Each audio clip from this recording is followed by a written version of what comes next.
Bonjour et bienvenue dans ce studio VIAS. Aujourd'hui, c'est la journée nationale du télétravail et donc c'est sur ce thème que l'émission d'aujourd'hui sera consacrée. Alors aujourd'hui, j'ai le plaisir d'accueillir Annelies de Weltere qui est experte mobilité à l'Institut VIAS. Bonjour Annelies. Bonjour Benoît. Peut-être pouvons-nous commencer par quelques mots d'explication sur votre rôle, votre fonction ici à l'Institut VIAS? Ouais, donc je suis à l'Institut VIAS responsable pour toute une série de projets en matière de mobilité, en particulier des projets qui touchent à la mobilité durable, au comportement, au changement de comportement, à la mobilité intelligente, un peu la mobilité du futur. Alors le télétravail, on en a beaucoup parlé ces 18 derniers mois. Est-ce que nous avons aujourd'hui des chiffres actualisés sur le nombre de jours qui sont encore télétravaillés, entre guillemets? Oui, tout à fait. Donc l'enquête nationale du télétravail a indiqué que 41% des travailleurs belges font du télétravail, que ce soit de manière récurrente ou occasionnelle.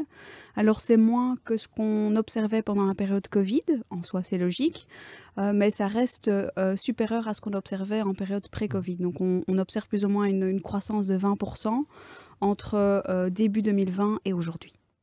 Et savons-nous combien de jours par semaine les travailleurs font du télétravail? Oui, c'est assez variable aussi en fonction du régime de travail, en fonction de la fonction ou de la taille de l'employeur. Mais en moyenne, les Belges ou les télétravailleurs belges télétravaillent 2, 3 ou 4 jours par semaine. Donc ça couvre plus ou moins 60% de la population. Alors le télétravail a certainement un impact sur la mobilité, sur la sécurité routière. Est-ce que vous pouvez nous en toucher quelques mots? Oui. Donc l'enquête a ici relevé un certain nombre d'éléments intéressants. Donc la première, c'est le temps gagné. Le Belge gagne en moyenne un peu plus de 30 minutes par trajet, donc c'est 1 heure par jour. La plupart de ces trajets sont normalement réalisés en voiture, donc on parle de plus ou moins 2 tiers des trajets qui sont évités grâce au télétravail, qui sont normalement des trajets voiture, et on parle aussi souvent de longs trajets. Alors donc ça, c'est par rapport aux effets positifs du télétravail sur la mobilité. Maintenant, à côté de ça, il y a aussi certains effets négatifs.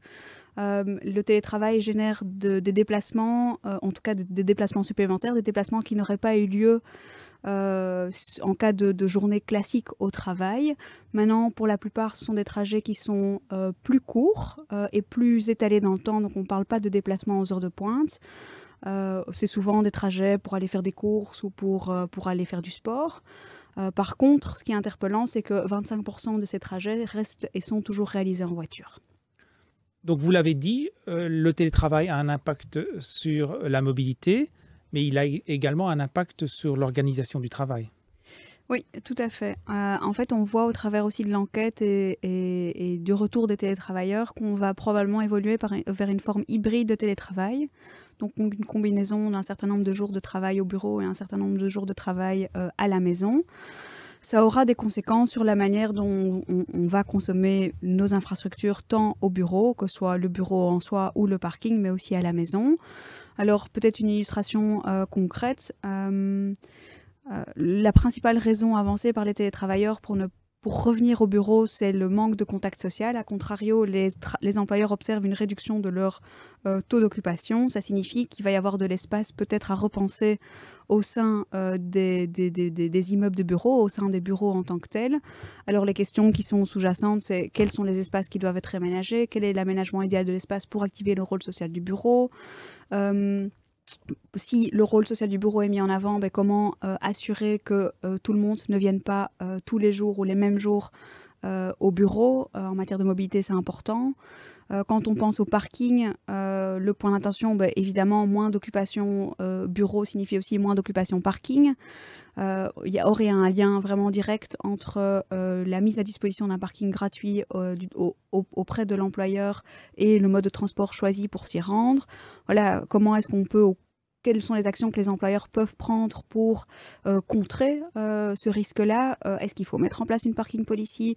Quels sont les critères à intégrer dans une parking policy pour que elle soit juste, équitable, mais aussi durable?